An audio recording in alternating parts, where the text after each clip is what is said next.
pledge allegiance to the flag of the United States of America and to the republic for which it stands, one nation, under God, indivisible, with liberty and justice for all. I'll turn it over to the superintendent. Thank you.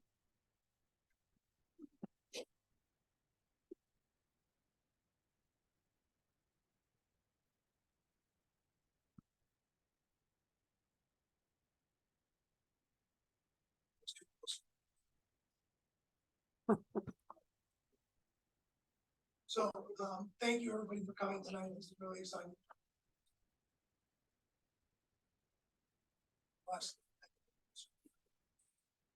When we started this year, we honor, and tonight we have the distinction of honoring our next group of families. Each school in our district celebrates numerous students each and every month for being outstanding.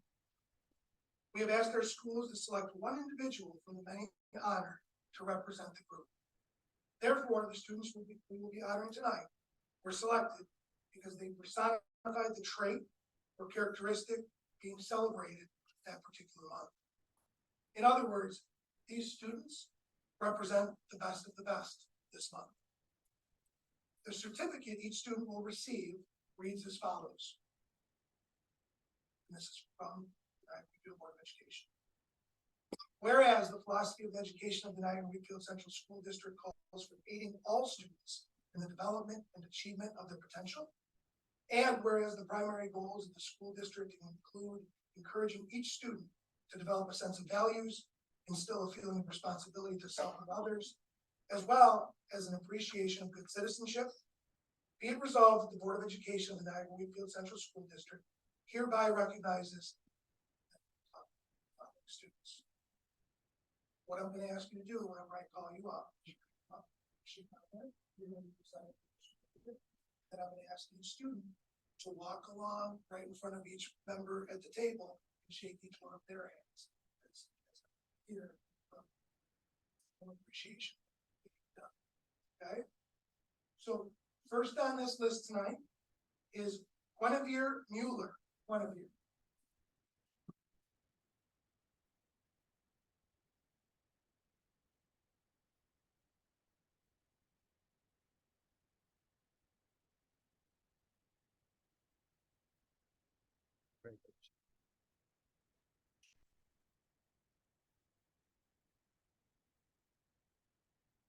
Here we go for Guinevere.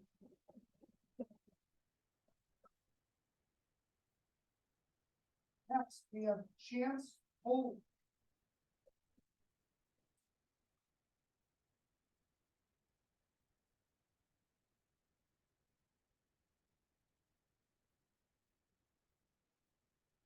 Congratulations.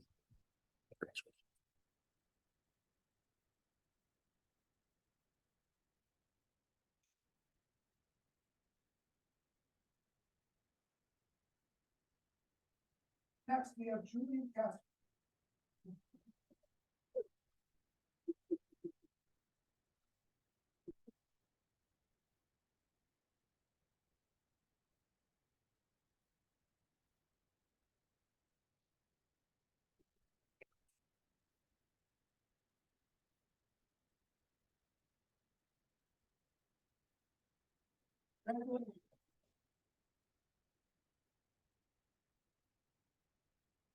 So we have 9.5 years.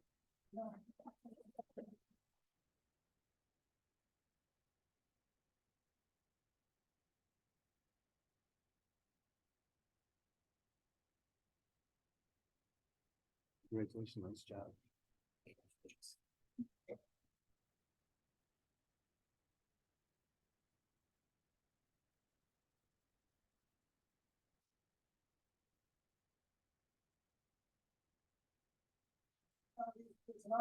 Gabrielle and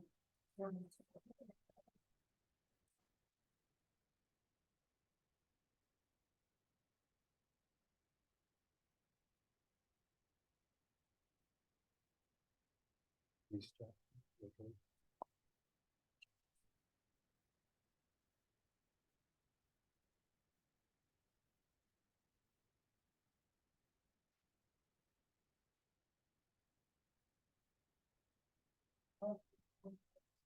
Yeah, we last minute, and we're not even done. The last one was really.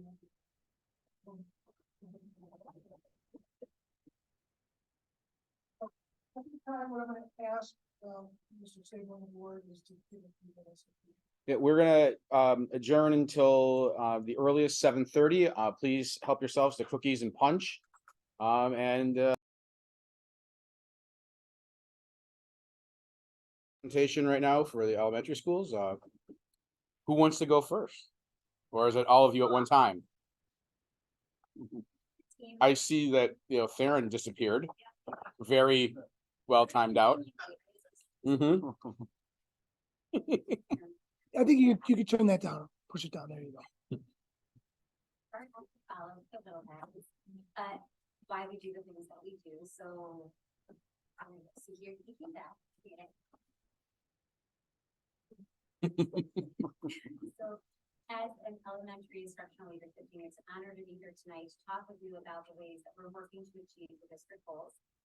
We do this collaboratively every year as we work as a team to fine tune our goals to make sure that they staff well with middle school and high school. So we know that you had their presentation last week, and we're hopeful that you'll see the connection between what we're all trying to accomplish. For me, I'm Marissa Butch. I'm the principal at Colonial Village Elementary School. I'm here with Elizabeth Carreri, who's the principal of Tuscarora. Jennifer Goliath, the assistant director of curriculum instruction and technology. Erin Mom, who's the principal of Westry. And Nora O'Brien, principal at Elementary School.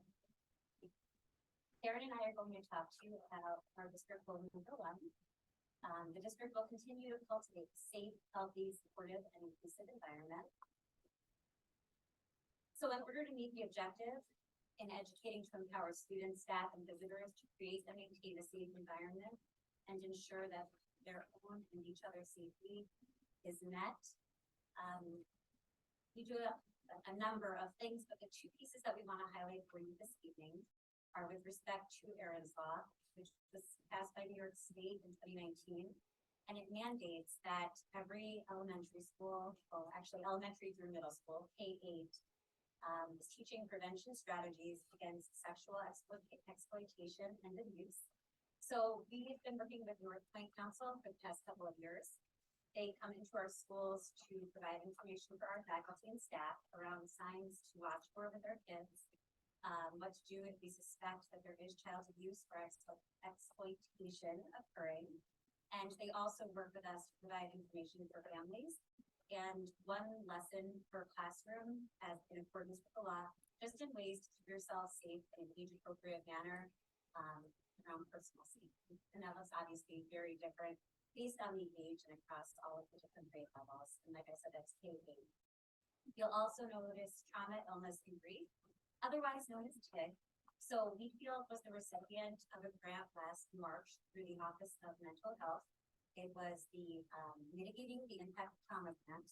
And as a district, we decided to contract with the Coordinated Care Services Incorporated, that is out of Rochester, New York. So we had 43 staff members across districts, but specifically at the elementary level, we had 23 staff members participate in this training. So the goal of this was to provide around 35, 36 hours of training so that we're better able to support our students, our community, our staff going through situations in which they find themselves in a traumatic situation, dealing with illness or with grief. And I really think that somebody who's on that committee, there were so many wonderful insights, and having the ability to work across different titles in the district and across different buildings is incredibly beneficial. The conversation that we're having, I know, will be incredibly helpful to all of us in our building level crisis teams and as a district as well. In order to meet the objective of providing a safe, inviting, and inclusive facility for our students, staff, and the community, we're constantly fine-tuning everything that we do.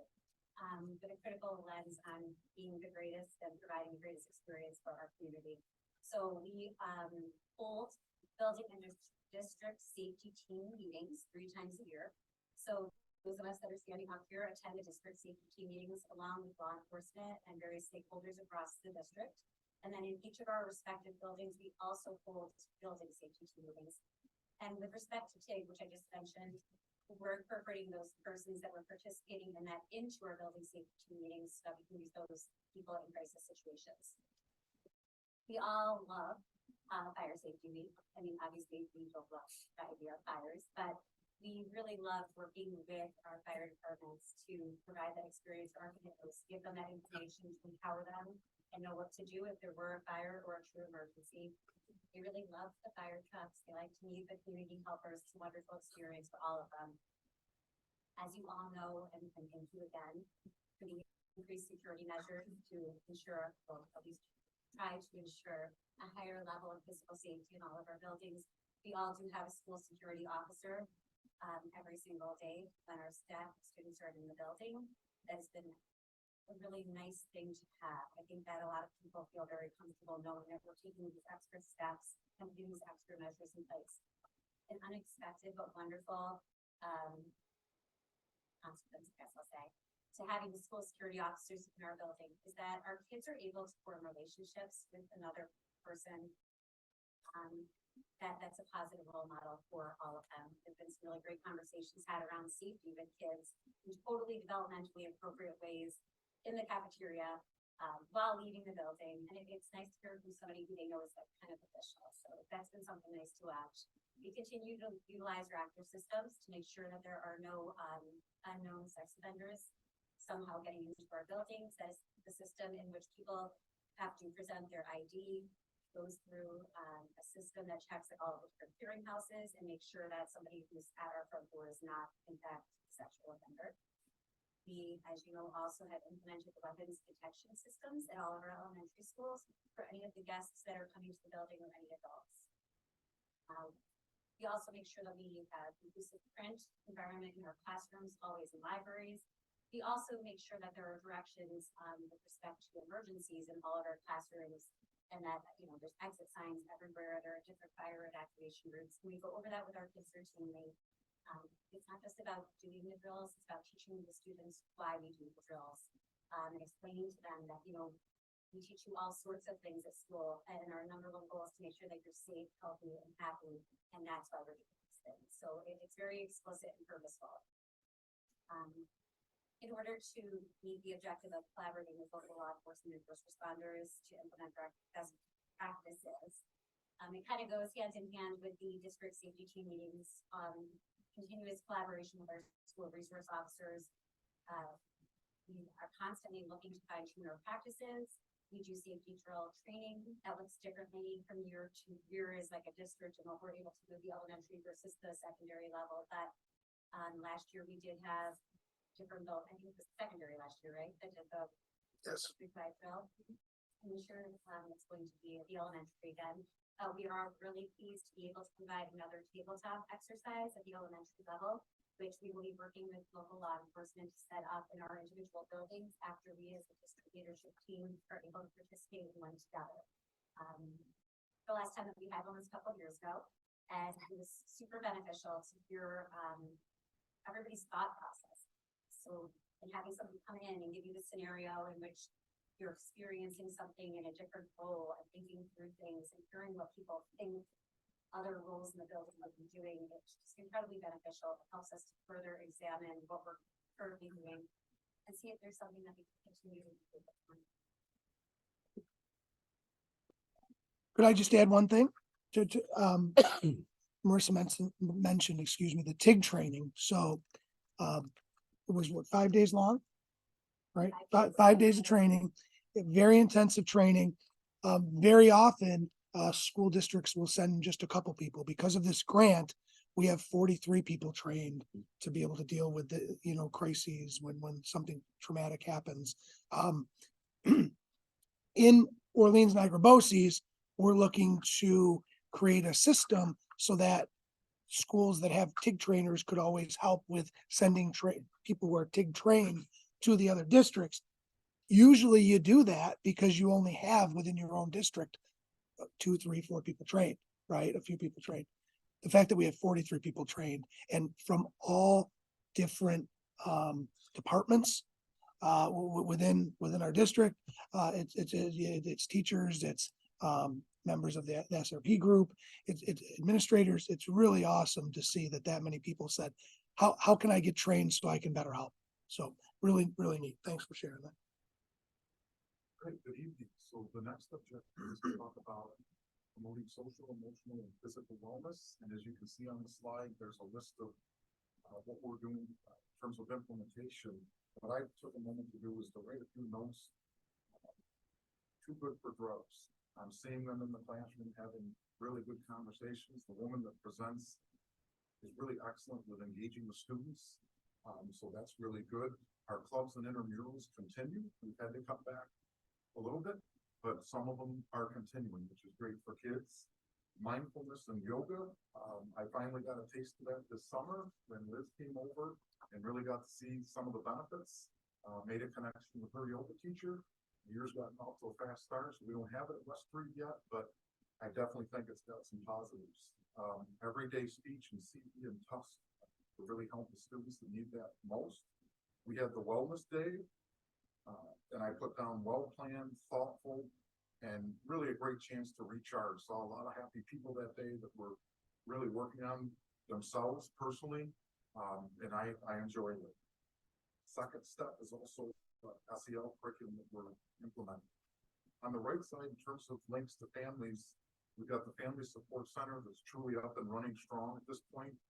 And it's really nice to have when you have a family that you're on the phone with and you don't know what to do to help them. And yes, you can hand them phone numbers, but now you can actually connect them with a person. And I've had them pull up and get what they need to get through a 1-2 day crisis, wherever it's happened. So that's amazing. Feed More, that started at CD and TUSC. We're doing it now, and we have, I think, about 60 or 70 families that take advantage of that. So that was a need that I wasn't sure we had, but when I see that many families that need it, it sure was. Down at the bottom, proactive strategies, de-escalation training for staff. We've sent staff to that. The TIG training, each building has folks that are trained. So that's going to be nice to have that support. And then on the bottom, we have David Michelbaum training. And he's a pretty high, he's pretty big in Western New York. He's someone you bring in when you have a student or two that you really need help with. And he spoke to the entire elementary. And what I put down, what my thoughts on him were, he's helping understand students who are often misunderstood. So when you've got a child that's really struggling, kind of laying out, here's, what you can do, here's some thoughtful steps. But so that was a really nice way to kick off the year. Okay. Promote a supportive environment where all students feel valued, and professional development, the indigenous people, boarding schools, Thanksgiving. Teachers get a good understanding of that who are new that first week of school when we do the new teacher retreat. So they're really coming in rather than hoping, that they get that 1 hour workshop at a school. We're kind of touching everybody. So that's a great touch point to start the year. Cultural awareness, the National Federation of Just Communities, Diversity Back to Basics for Teachers. That was another opening day presentation that was very good. And then the next one, whole school assemblies, celebrations, opportunities. So these awards that the kids get, each of us does it a little different, but we all recognize students throughout monthly assemblies. Orange Shirt Day, that was the second year that was here, and I think it was great because people knew what to look forward to. They knew, I want to add a little more to this. I feel more comfortable with it. So that really did well. Black History Month as well as Juneteenth being things that we're going to look at. Okay.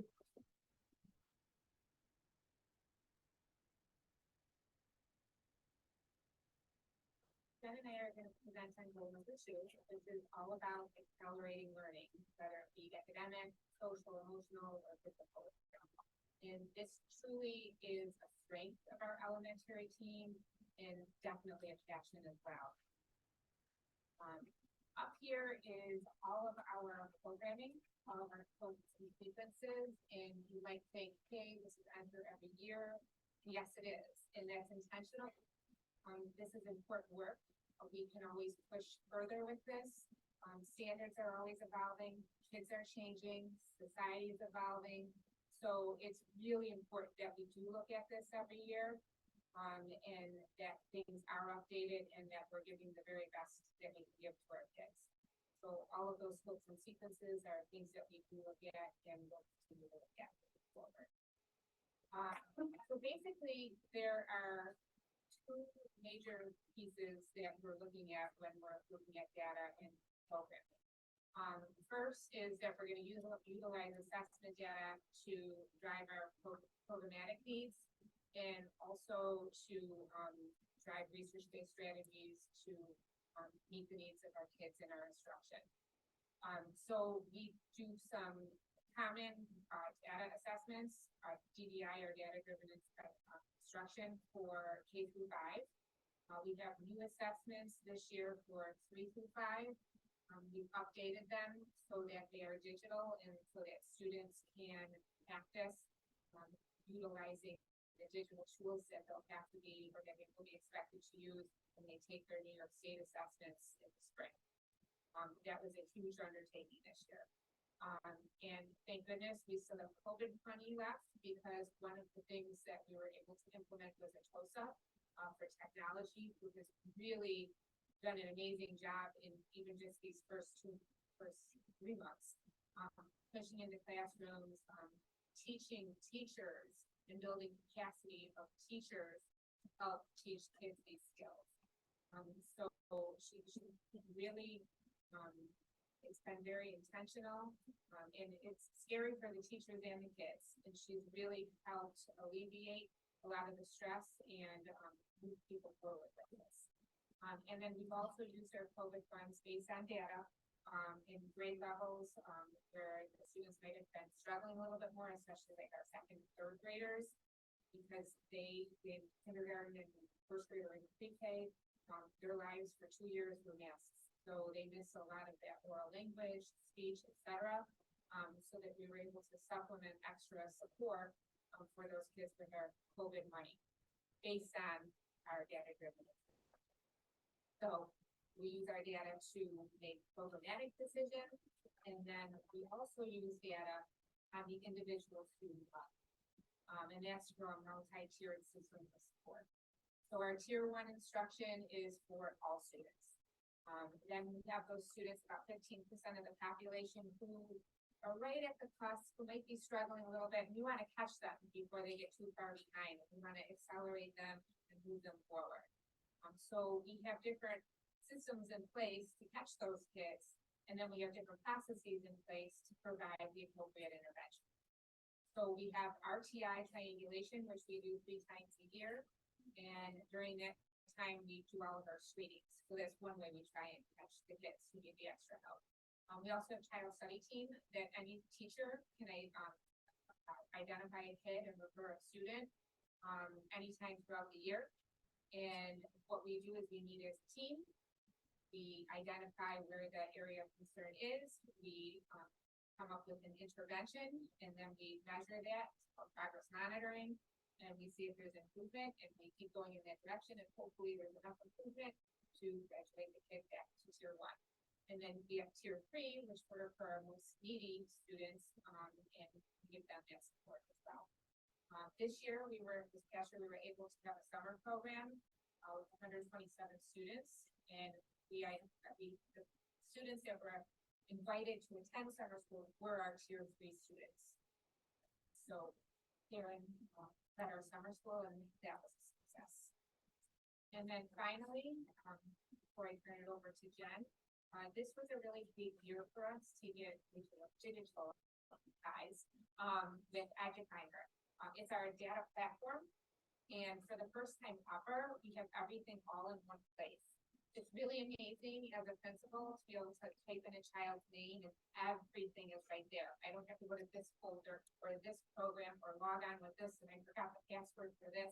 Everything from eSchool, from the FastBridge screening results, the Fountas and Canal assessments the teachers will input, our CST forms, our DDI assessments, everything is linked into Edufinder. And everything that's in there will follow the student all the way up to 12th grade. So they can see the history of how the students performed on state tests, how they performed on our assessment. They can see trends, and and each teacher can also see their child as they move on through the grades as well, and only their child. So it's private and appropriate. And we're even able to log in our science investigations, that the students are expected to do in grades 3, 4, and 5. So we have a procedure for that. And then, as I said before, we're able to do longitudinal studies. It can sort groups of students, it can support subgroups, and so forth. We can look for programmatic gaps as well as gaps in gap analysis for athletes. So I'm going to give you, Nora went over the overview, I'm going to give you a little peek inside of Edufinder to actually see what it looks like, because I think it's a tool that's so broad. We'll be speaking about it a lot at future presentations that we have, so I wanted you to be able to kind of get a feel for some of the things that it does. So we have Josh Allen up here because we know that this is being broadcast, we didn't want to use a student. And Josh has been, we made an account for him, and we kind of experiment on him to try and see how things work as we're learning how to use the system. So that's why he's up there. And so I wanted to show some of the things that you can see, and Maura mentioned being able to pull up and see a wealth of information about a student, not from this year, but from past years. And looking at this, a lot of teachers use this for tools when they were having parent-teacher conferences to pull up a student, and all this information is there. So you can see for Josh, just looking at the page up there on the top in the blue and the green, that's the attendance that pulls in automatically from preschool. You can look and see the incidents, so his behavior. You know, he had a little pointing incident a couple weeks ago. So you can see that he has one minor incident that was there, and it shows right up there for the teacher. If you click into that, that'll give you the information about where and when that happened. So that you can see that underneath. Really quickly, you can see the interventions that Josh has been enrolled in, and you can see very clearly whether that student is on track or whether that student is not on track. And if you click into that, you'll dial it down and you'll see those progress monitoring graphs that Nora was talking about to see if the student is making progress toward their goal. So that's kind of the left side. Moving over to the right, you can see that we've entered, he doesn't have some data pulling in, he's not a real student. Yes. Does this include the data from Monday night performance? No. Sorry, Not yet, I but just yeah. Well, that's the reason the red's on there, because he's not on track, so. So it's pulling in, the Fontes and Canal reading score, I entered in for him. Some of the math tests that are actually entered by the teacher, I entered those in so that those are showing there. But it would show all his FAST data, all his Fontes Canal data. And normally what happens is we're sitting around a meeting and one of the teachers is like, oh, I have his F&P score. And the other one's like, oh, I have the FAST score and I have this. And we're creating a spreadsheet. And so we're spending time creating a spreadsheet instead of really trying to troubleshoot what can we do to help this student. So it really takes that time away and it combines it. It really combines everything all in one spot. And so if you look up at the top, that purple says he has 16 forms. We are able to use this now as a digital file cabinet. So instead of when we had fifth graders who went over to middle school, we're packing up huge boxes of student, this is a record of when they went to CST, meeting notes from here and sending it up to the middle school. It's all down here digitized. And you can click a button and grant access to the middle school to see the fifth grade data coming up without sending files over. So if you look in there, you'll see some parent notifications that he was put into RTI, some notification of how he's responding to it. So it's all kind of auto-generated, and then there's notes that we take. The other interesting thing that I want to go to is the purple, which is something called the threshold. And Nora didn't talk about that, but we have the ability to set thresholds for students so we can get warnings on students. So if students might have 2 measures that might be a flag, we'll get an email in the morning saying this student just met this flag. Or if a student all of a sudden misses 10 times, we can get an email saying this student has been absent unexcused 10 days so far this year. So you can get a threshold, you set a threshold, and once a student meets that threshold, we get an email. So you don't have to run any reports. It's just automated there when you walk in the morning, it's there, and you know that that student has met a threshold, which is an early warning sign, and we can have a conversation with who we need to have a conversation about that. So that's the threshold, and then there's also something in the orangish color that's called a tag. And tags are really cool, because we can tag students and those tags will carry with them. So for example, I can tag all our kindergartners, and I did, who attended pre-K. And then there's other students who did not attend pre-K or attended another pre-K, they don't have the tag. I can tag all those 127 students who attended summer school, that I did, and then there's other students who don't have the tag. So what you can do is really interesting, is I can run a report on an assessment, like a fast assessment for math, and these are our kindergartners. On the left-hand side are our kindergartners who have the pre-K tag. That means they attended Niagara Field pre-K. And then on the right-hand side are the students who did not attend our pre-K, and we can compare those performances. And before, when I would do that, it would be, we'd have to go download, we'd have to go sort manually the students, and then go and do pivot tables. And now you can just go in, and I have that, and it's pinned. And so the next time we do assessments, they'll update, and it'll update, and it'll keep updating. So if I want to go in 8th grade and look and see how these students who went to our pre-K are performing as 8th graders versus not, I can go in and I can check that. And so it's really going to be able to have us to be able to look at our programs long-term and see the effects of some of the interventions, like if our students went to reading recovery, or if they had worked in Dillingham, or, oh, we switched to a new math curriculum this year. How can we track the kids and the impact of that long-term? So that's just really there. I wanted to highlight that to you because I think we'll be talking about that at a lot of future presentations. And so I wanted you to have an idea of some of the visualizations and some of the capabilities of the system. Right, so the last time that we were here last spring, we presented a lot of data on our in-house FastBridge scores and some of the improvements that we had seen with the students. And, you know, we had a question about whether we had noticed that in the New York State scores. And at the time we were presenting, the New York State scores were not available. So now they are, and they have just been uninformed. So we wanted to come in and talk about that and share that with you, since it had been a question from last spring. So these are the New York State assessment scores. And before I go into them in depth, I wanted to talk a little bit about passing versus proficiency, because it's been a while since we presented New York State scores, because we've been presenting in the spring and they usually don't come out until November. So now we're presenting in the fall, so we have the opportunity. So typically when you think of exams, you think of students passing an exam or failing an exam, like you do for a Regents exam. But that's not the way that the 3 through 8 scores are scored. They're really based on a proficiency. So if you look at that, students can score a level 1, a level 2, level 3, or level 4, and it's a scale of their proficiency. So if you think about that, in the ELA standards, there's 30 main standards in the ELA. And then under that, they sometimes have A, E, C. So there's another 30 substandards. So there's 60 ELA standards altogether. Keep that in mind, a level 4 is they're excelling in grade level for those standards. A level 3 is they're proficient in those standards for the grade. Level 2 is partially proficient, and level 1 is well below proficient.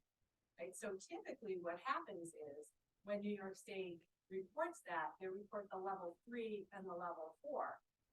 But level 2 students and level 1 students, it doesn't mean that they can't. It means they're not proficient in all 60 of the standards. So they might be able to, a level 2 student or a level 1 student might be a fine decoder. They might be able to identify a theme or a character, but they might not be able to answer a question like this yet. So how does paragraph 14 relate to paragraphs 19 through 22? This is a concept, as a very complex task for a 4th grader, because they have to go in and think about how the paragraphs relate. And then they have to figure out, are the paragraphs relating because of setting? Are they relating because of cause and effect? Are they relating because the character developed? Or because they're a problem and a solution for the paragraph? So it's complex thinking, and maybe they're not ready to do that yet. And we'll show that eventually they are. But it means, so the level 2 is they're partially proficient at it. So now going back to look at our scores. For the level 3 and 4, which New York State typically reports. And when we first started doing the Common Core, they said a 3 or 4 was going to be predictive of whether they were going to be able to pass that very, the new Common Core PLA Regents exam that I got. So here we're looking at 2016, we're looking at 4th graders, and 2023. In 16, you can see that our 4th graders, 38% of them were proficient, levels 3 and 4, 56% in math. And then you can see in 2023, we've actually improved, and COVID happened. And 4th grade was one of those classes that we were very worried about because they were 1st graders when COVID hit. They were working with packets. If you remember last spring, it's where we put a lot of emphasis of a lot of our COVID funds for that particular grade level. And now, even though COVID happened, they're 49% proficient in ELA, and they're 64% proficient in that. So, looking at that, the question is, if it was supposed to predict proficient or passing on the very new Common Core English Regents exam, how did that do? And we have never been able to answer that question because the kids that moved up that first started taking the assessments reached high school during COVID. But this is actually the first year. So this is why we put 2016, because we wanted to take a look and say, what happened to those students who were in 2016 in 4th grade, a level 3 or a 4? What happened when they got up to high school? So we're going a little bit. This is cohort to cohort. So we didn't go through and look at individual student to individual student, but looking at the cohort. So the cohort scored 38 proficiency in 4th grade. And how did that translate on the Regents exam? Well, 86.8 had a passing score on the Regents exam. And again, they were 38 proficient. So the proficiency score in that 4th grade is really, it's a proficiency score towards those standards, not whether they're passing. And in fact, 52.2% scored an 85% better on that Regents exam. So I know I have Jeff Hazel sitting here on my shoulder, whispering in my ear that that's one data point, so I can't make any, brand statements from the one data point. But it seems like that level 3 or 4 actually predicted whether students were going to have that 85 score.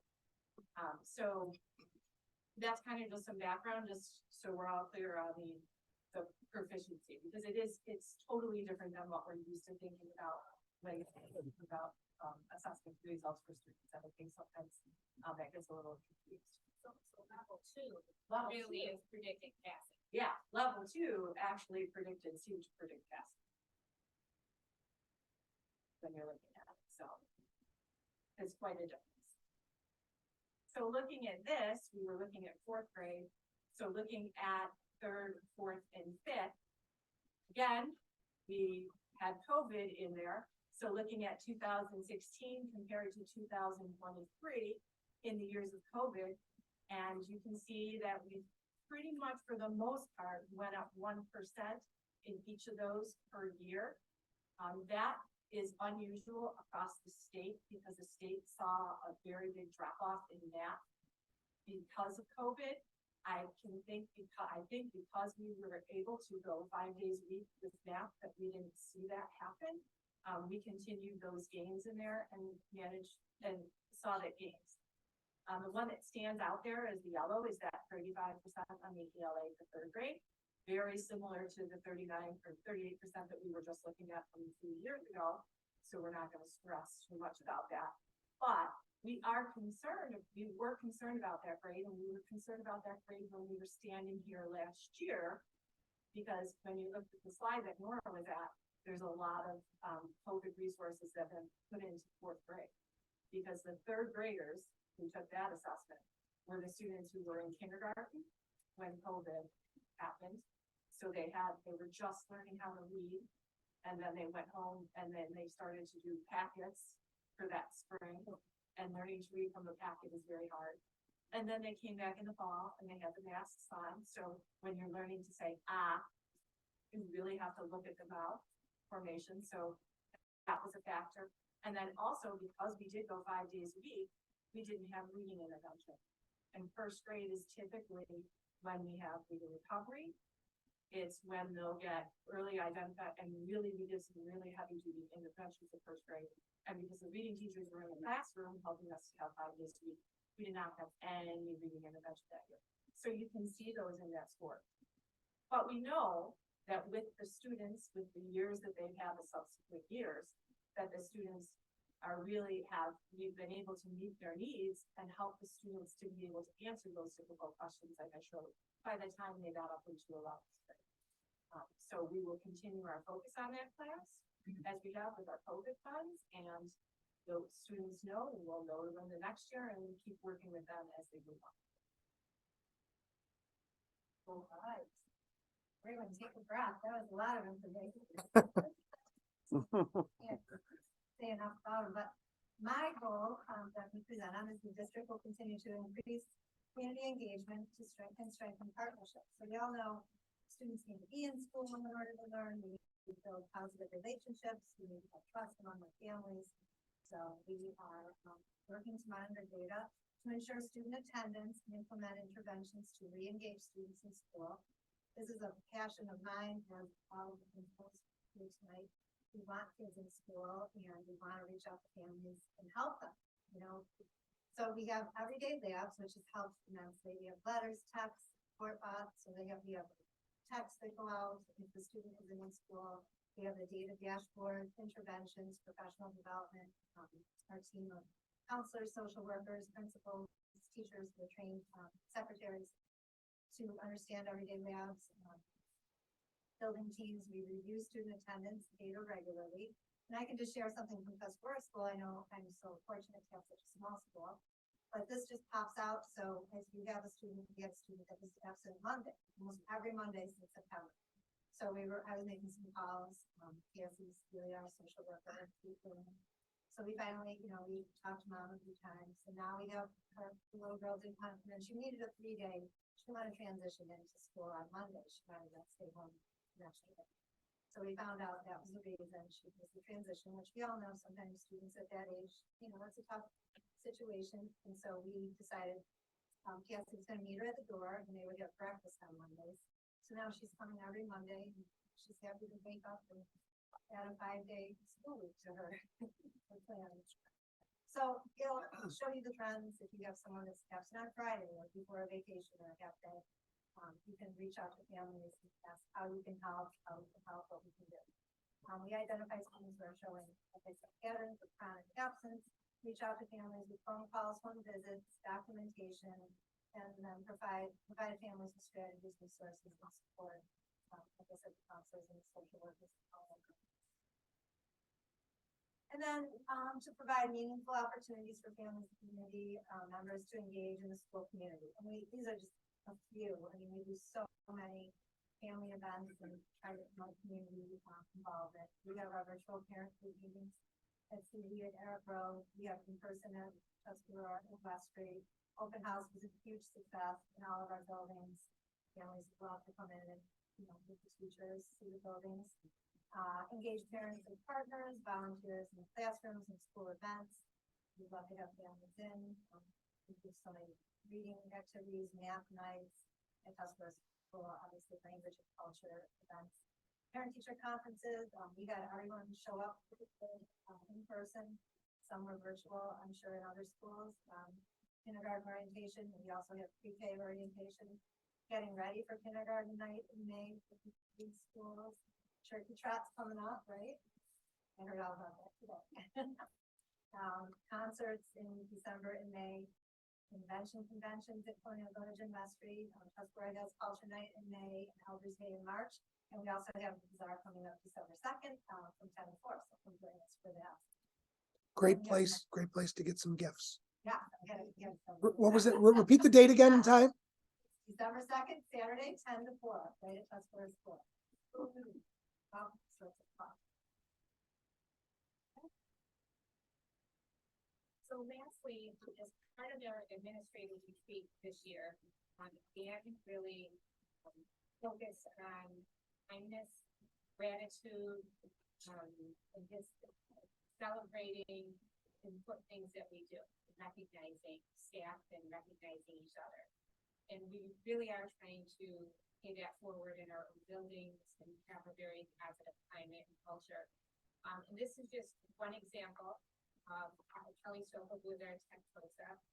Did this little video as a show of gratitude for all of the hard work that all of the staff has done so far this year. This isn't technology related. It was just a simple act of kindness and thank you. And to highlight the work that is just going on in all of our buildings. So we thought we'd end with this, and it just kind of gives a positive visual. Do you have to have that play or?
I could just add one quick thing. You heard a number of times this CST or the child study teams mentioned. I was able to, in each one of the elementary classrooms or buildings, excuse me, go in, meet with the administrators who were working with their teams in those buildings using the EduClimber system to really hone in on each individual student that they were working on, discussing whether it was attendance related, attendance and academic related, and really just focusing on solutions, coming up with solutions for those individual students. In some cases, it was behavior related. So it was really neat to see that work happening with all of you. You do a great job leading the staff members who part of those CSTs did an incredible job as well. So nice work using all that information. Question. John, first of all, thank all of you for doing a great job. We don't understand how much time, work, and effort to make this presentation. But in the one chart, you had 2016 and 2023. Do you look at 17, 18, 19 to see if there was some progress and it ended at COVID? Or any type of pattern for those 7 years? I mean, it'll vary up and down, sometimes the tests are harder than others, I guess I would say, Okay. year by year. But overall, in general, there was improvement in there. I think one of the nice things is that Edufinder is gonna be able to do a lot of longitudinal tracking for us, that we can answer questions very easily, about looking at trends long term, so that's. But we didn't see no, Yeah. The reason we wanted to keep the charts a little clean, so we did 2016 because we knew that those were the ones who had just taken the Regents exam. But yes, we have all that, and I usually publish that when they come out in the fall, and we talk about that at IO. And if I could just add, one of the things that we and really they do a lot of is following the cohort. So to see this group here, where their scores on this test, what are their scores the next year? How are they doing on our internal assessments? are you following the student too? Well, the individual students, but also the group. So the group that takes that assessment, watching how they did on the assessment the year before, the year after. Right, so looking how they went from third grade to fourth grade to fifth grade to sixth grade, rather than how the fourth graders did 1 year compared to the fourth graders the next year compared to. Fourth graders. Thank you. I just want to thank you. It's a great presentation. It really kind of spells out what direction we're going to, and you guys are doing a fantastic job. I think that tool that you have is going to be a powerful tool for us going forward, definitely. I can see a lot of things we can get out of that. That's great. Thank you.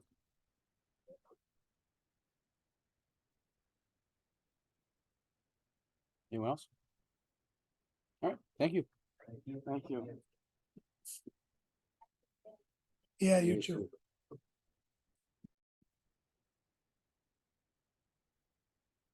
All right, then, we'll move on with the remainder of the agenda then. We'll move the consensus agenda items. We'll call for motion to accept the consensus agenda items as submitted. So move. Second. Anything to discuss? If not, all those in favor, please say aye. Aye. Opposed, abstaining. Motion carries. I'll call for a motion to accept the personnel report as submitted. Make a motion. Second. All those in favor, please say aye. Aye. Aye. Opposed, abstaining. Motion carries.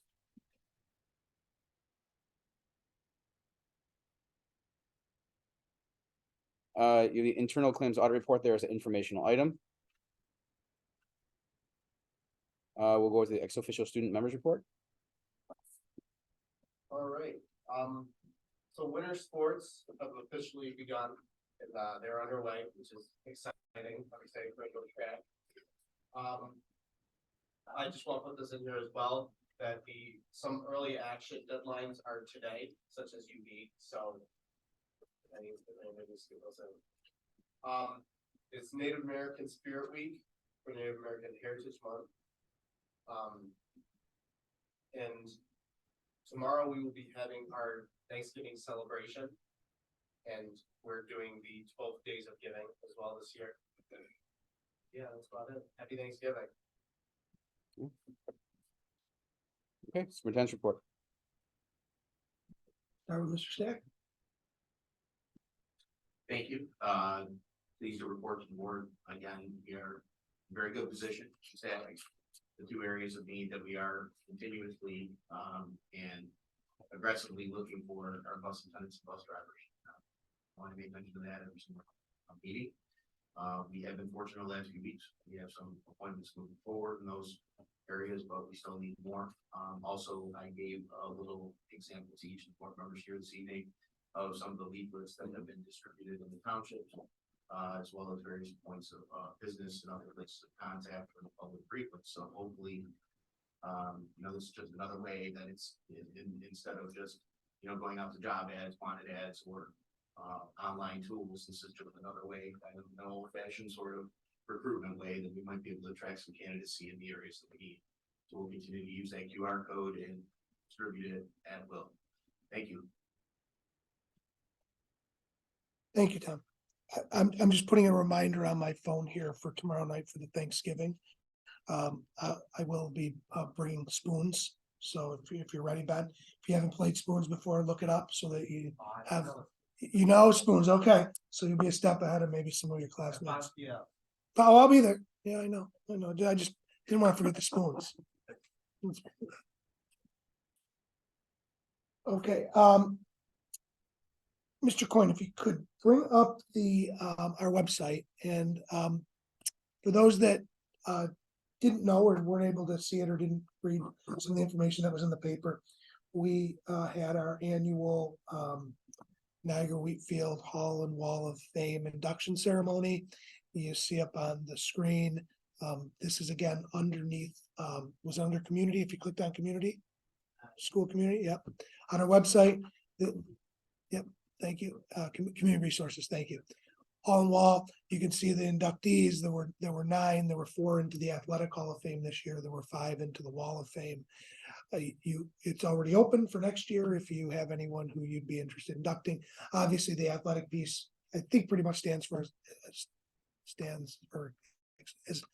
itself, right? That you need to have shown, exceptional athletic ability while you were here and or when you left, or you were a coach for one of our sports and had exceptional win-loss record. As for the Wall of Fame, that is for people who made a different type of difference in our schools. It could be anything from giving back in a service sort of way. It could have been a teacher who was really stood out, who did incredible things throughout their career, not just in the classroom, but outside of the classroom as well. So then this year we had 5 of those inductees. There were approximately 200 people in attendance. Almost all stayed for the luncheon. It was a really great morning and early afternoon for our district, for the inductees, many of which are alumni as well. So really neat day. I want to mention that Frozen Junior is coming up. Board members, check the email from Mr. Chimay.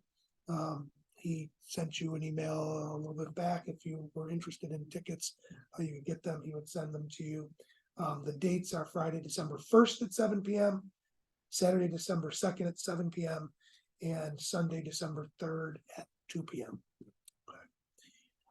Last item, it's tentative the date right now, but if you want to put it that way on your calendars, the NOSBA legislative breakfast looks like it's going to fall on January 27th